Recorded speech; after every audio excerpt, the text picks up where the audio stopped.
Et bonjour à tous. Alors aujourd'hui une petite vidéo hors série sur un jeu que je viens de télécharger qui s'appelle Diablo. Diablo, c'est comment c'est tellement nouveau que j'ai oublié le nom du jeu. Immortal, voilà. Diablo Immortal. Un jeu mobile qui est sorti ce mois-ci, donc tout récent. Alors Diablo, c'est un jeu que je connaissais pas du tout. Je connaissais juste de nom parce que même moi qui est 40 ans là, je suis encore trop jeune pour avoir connu le premier, je crois. Ou alors si il est sorti quand j'étais jeune, je m'en rappelle pas quoi.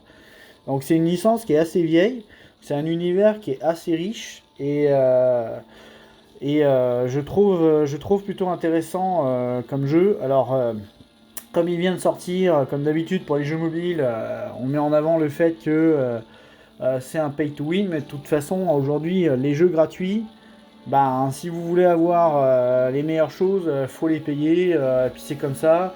Et j'imagine que comme tous les jeux, ben, si vous attendez un certain temps, vous pouvez avoir ce que les autres auront payé. Sauf que quand vous aurez ce qu'ils auront, et ben eux ils pourront se payer un autre truc et ainsi de suite. Maintenant, est-ce que c'est un jeu qui coûte si cher que ça? Je sais pas. Moi qui viens de Star Wars les Héros de la Galaxie, qui est vraiment cher, là, si vous voulez investir dans le jeu, c'est vraiment un jeu qui coûte cher. Est-ce que celui-là, ça sera aussi le cas pour voir quelque chose de viable? Voilà. Après, euh, payer dans le jeu, c'est une chose. Maintenant, juste s'amuser sur un jeu et sans chercher à avoir la perfection, je pense qu'on doit être capable de pouvoir s'amuser. Mais tant qu'on n'a pas atteint le level 60, je pense pas que c'est un réel impact avant. Donc c'est un jeu qui est un petit peu comme, de ce que je comprends, là j'ai quoi? J'ai une heure de jeu dessus, à peine, peut-être une heure et demie. C'est un peu comme Albion. Alors moi j'ai joué à Albion, et c'était un excellent jeu, mais ce que je reprochais à Albion, c'est... en fait, c'était la taille. La taille du jeu fait que je trouvais que c'était trop petit. Et sur ce jeu-là, c'est exactement le même mode de fonctionnement, avec un design différent. Forcément, pour l'instant, j'ai pas vu de craft, j'ai pas vu de choses comme ça. Ce qui me va bien, parce que moi, taper des cailloux et ramasser des bouts de bois, là, dans les jeux, ça me saoule. Euh, donc, euh, donc voilà, l'échelle est plus adaptée, je trouve, que ce qu'il y avait dans Albion. Ce qui fait qu'Albion, j'ai décroché à cause de ça. C'est que même sur PC, je trouvais tout trop petit. Puis quand on voulait zoomer, le problème, c'est que du coup, on voyait plus l'ensemble de la carte parce que voilà, il n'y avait pas assez de recul. Je trouve que l'échelle de grandeur était mal faite. Alors, pour vous présenter un peu le jeu, j'ai commencé d'abord par vous présenter les classes. Il y en a 6. Il y a 3 classes de mêlée, 3 classes de distance. Alors, comme je suis un novice, je vais vous simplement faire part de ce que j'ai compris en gros. Donc, il y a le barbare qui a l'air d'être une classe vraiment OP.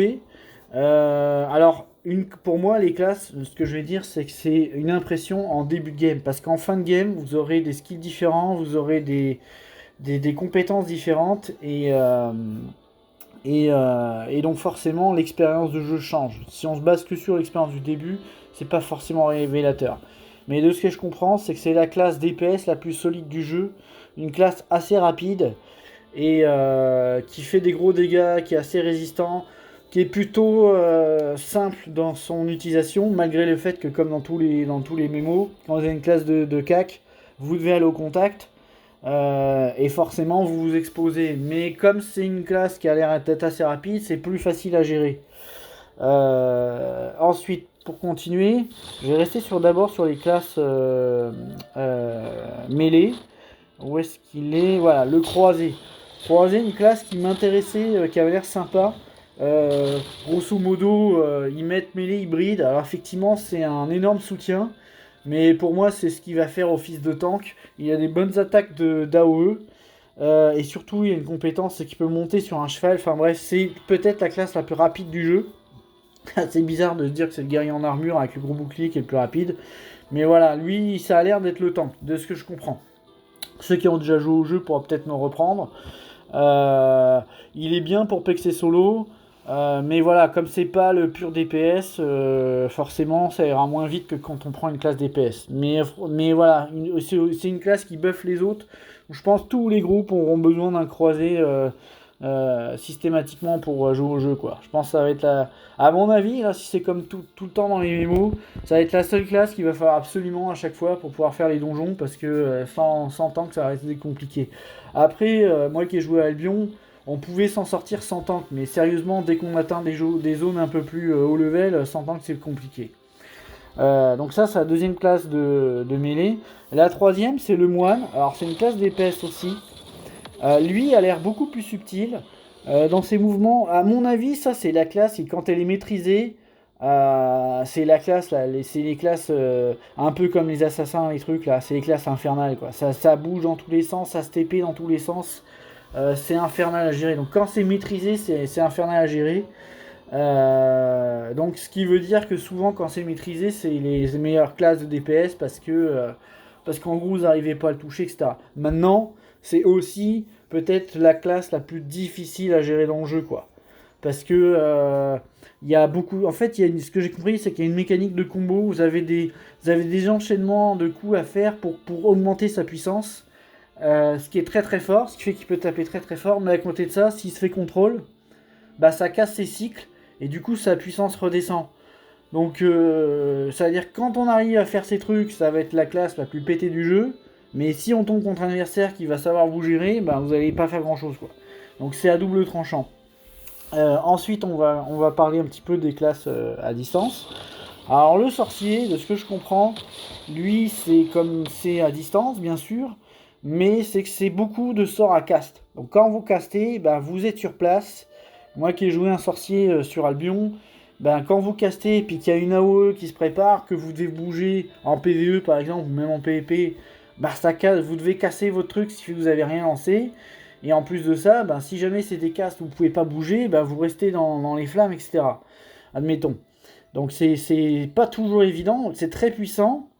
Mais voilà, ça manque peut-être un petit peu de mobilité. Par contre, vous pouvez rester à distance. Donc effectivement, si vous avez un tank qui gère le truc et qu'il n'y a pas des AOE dans tous les sens, vous êtes relativement safe. Vous restez à distance, vous tapez, vous êtes tranquille. Il y a la possibilité, ce que j'ai compris, de faire un mage de corps à corps. Il va porter une épée. Alors lui, je sais pas comment il fonctionne. Apparemment, c'est intéressant.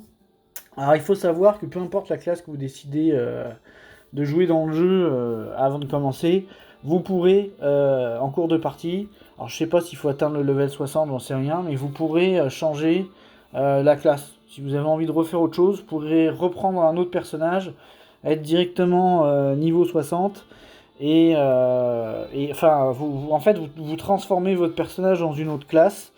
Et puis voilà, vous pourrez jouer autre chose. Si jamais vous vous rendez compte qu'après avoir joué cette classe, vous aimez pas et que vous voulez faire autre chose, bah vous pourrez le faire. Donc c'est pas très gênant.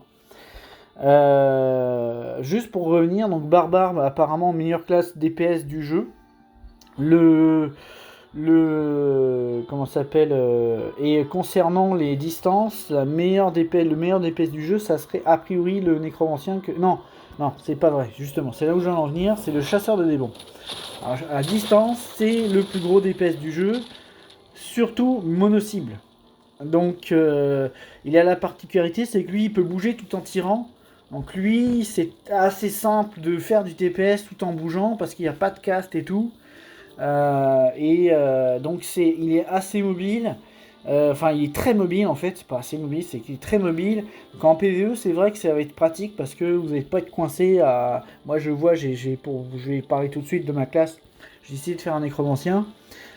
Nécromancien, je suis obligé de me rapprocher, j'ai des castes aussi, donc quand je caste et qu'il y a une AOE, bah, faut que j'attende que mon cast soit fini, qu'après je bouge, bah, je me prends les dégâts, quoi. Lui il est pas embêté avec ça. Donc très très gros, très meilleure classe DPS mono-cible. En multi-cible il est très bien aussi, mais il sera beaucoup plus faible quand même qu'un nécromancien. Donc je vais pas en parler plus parce que ce que je reproche à cette classe, pourquoi je l'ai pas monté, c'est que moi, avoir un bonhomme qui balance des flèches toute la journée, là, c'est vite saoulant, je trouve. Donc c'est pour ça qu'il m'intéressait pas, mais voilà, meilleure classe distance mono-cible. Ensuite, donc j'ai parlé du sorcier, j'ai parlé du chasseur de démons, on va parler du nécromancien. Donc ça, c'est ma classe. Lui, meilleur DPS multi-cible. Des invocations qui peuvent être intéressantes. Là, je vois en commençant le jeu, vous avez 2 squelettes. Les machins prennent l'aggro, les machins sont quasiment intuables. De temps en temps, il va switcher sur vous, le boss, mais si vous arrêtez de taper, les squelettes vont reprendre l'aggro, puis ça a l'air de tenir. En plus, ils prennent les dégâts à votre place. Donc s'il y a des boules qui vous foncent dessus et que les squelettes sont devant, bah, c'est eux qui prennent les boules et vous prenez rien. Il a l'avantage, comme le paladin, de buffer les groupes. Alors si j'ai bien compris, il va pouvoir soigner. Alors ça c'est à confirmer. Mais il va pouvoir soigner le groupe, il va pouvoir, en fait, il va avoir des buffs de groupe assez fantastiques. Notamment, j'ai cru comprendre qu'il y avait une compétence où en fait toute l'équipe va pouvoir se prendre 5 coups sans recevoir de dégâts. Quelque chose comme ça. Donc une classe qui va buffer les groupes, qui va avoir une importance dans les groupes également. Et meilleur DPS multi-cible. En AOE, là, c'est assez fantastique. Et effectivement, moi qui commence le jeu, il paraît que c'est la meilleure classe pour du solo. Parce que vous êtes capable, vous avez vos squelettes qui vont tanker, qui vont prendre des dégâts à votre place, vous avez une bonne survivabilité, vous avez, alors je crois qu'un peu plus tard dans le jeu, vous avez un spell où vous pouvez vous soigner vous-même. Donc assez intéressant je trouve. Moi dans les MMO j'aime avoir des classes qui peuvent avoir un rôle spécifique. Donc lui c'est vraiment DPS multi-cible. Malgré tout en mono-cible il est quand même intéressant. Et il faut savoir que lui a l'ultime le plus puissant du jeu. Donc il peut être amélioré, je sais pas encore comment ça fait, mais c'est vrai que l'ultime, son DPS, ça devient extrêmement violent. Mais je crois que toutes les classes ont des ultimes que DPS extrêmement violents, mais voilà, Nécromancien, c'est son ultime qui est le plus puissant du jeu. Donc plutôt intéressant comme classe. Maintenant, voilà, je suis au début du jeu, on découvre tranquillement ce qu'il en est. Donc, je vais aller sur ma partie à moi. On va entrer dans le monde, puis je vais vous montrer ça tout de suite. Alors voilà, je vous retrouve en jeu. Comme je disais, alors quand vous montez en niveau, vous gagnez des compétences.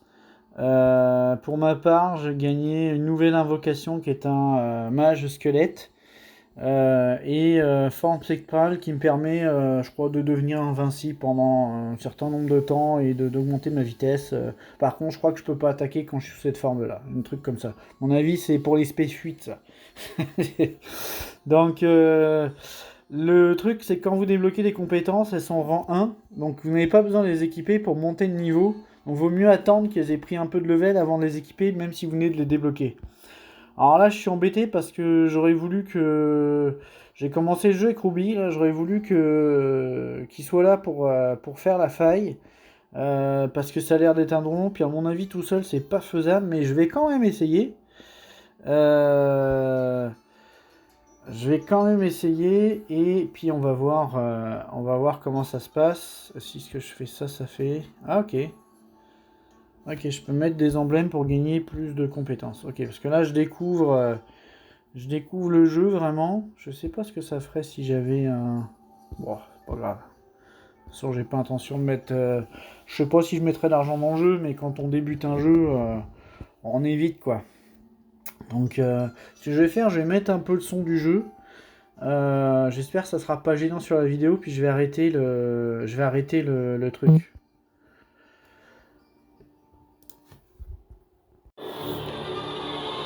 Alors voilà, j'espère que le son du jeu sera pas trop fort. Et on va voir ce que ça donne.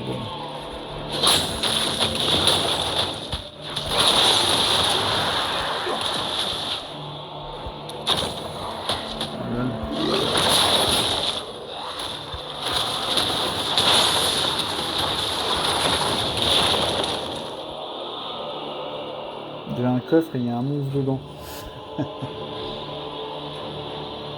Alors désolé si je commande pas trop cette partie là, c'est parce que je découvre et puis logiquement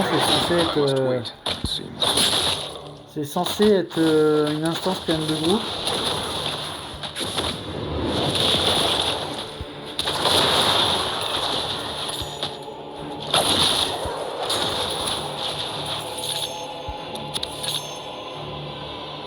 On va regarder c'est ce que j'ai équipé.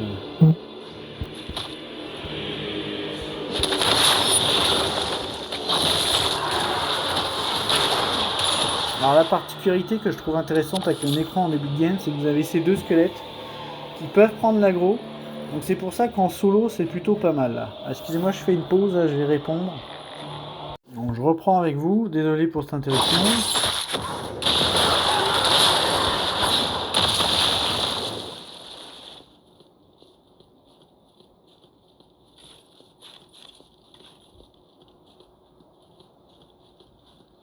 Ok, il n'y a rien du tout par ici, c'était juste un autre chemin.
Ah zut, on peut pas changer quand, ok, quand on est dans une instance. Dommage. Obtenir récompense supplémentaire. Ah mais il y a un temps en plus, oh lolo. Pour l'instant ça se passe bien, mais c'est souvent le boss de fin qui peut être compliqué. Ok, alors...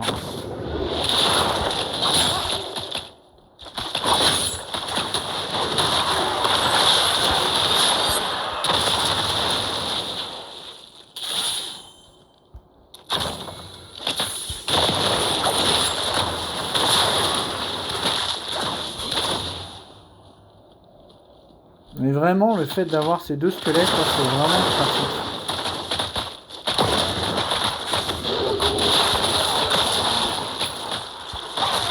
Pourquoi mon personnage fait du drift?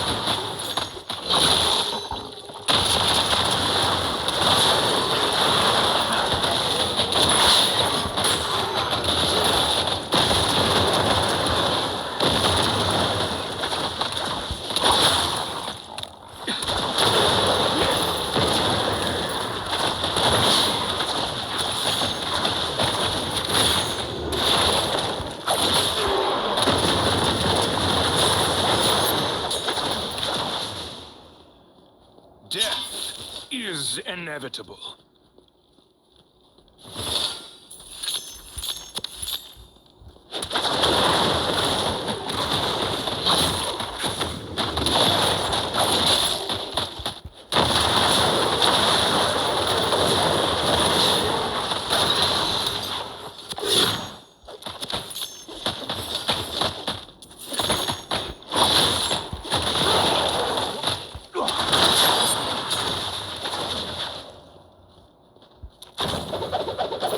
Je me disais que ça allait être encore un monstre.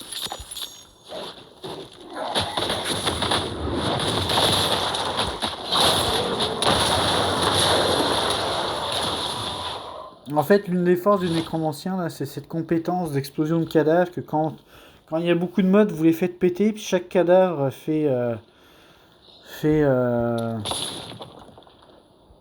comment dire, permet d'augmenter les dégâts.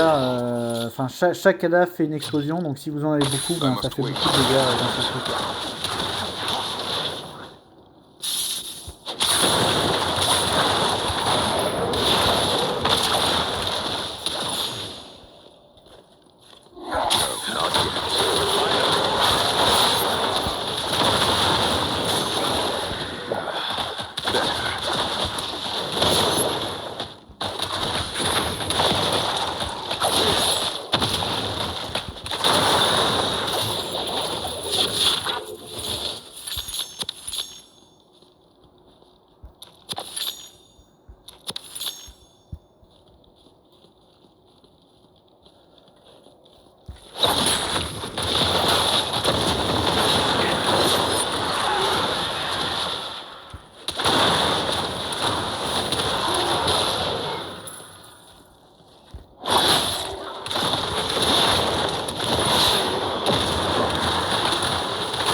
Ok, j'ai un boss.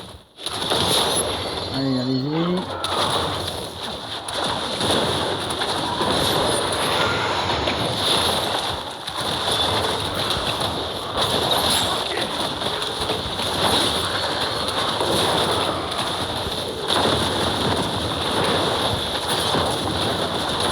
C'est vraiment un énorme avantage d'avoir ces deux modes qui prennent l'aggro là, parce que moi j'ai activé l'ulti dont j'avais parlé tout à l'heure.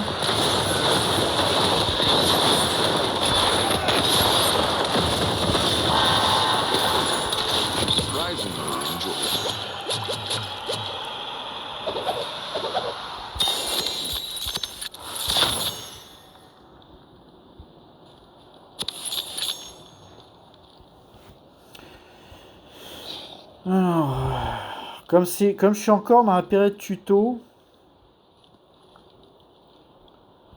qu'est-ce qu'ils me disent? Need something reforged? Salvaged, maybe?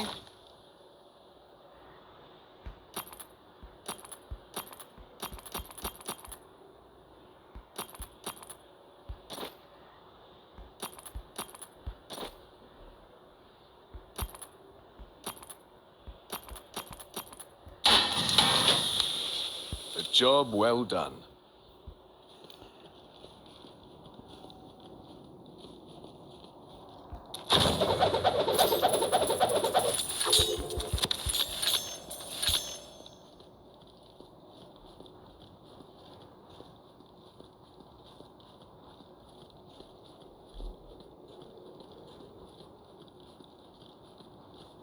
Ok, j'ai l'impression qu'en fait je reviens au début du jeu quoi.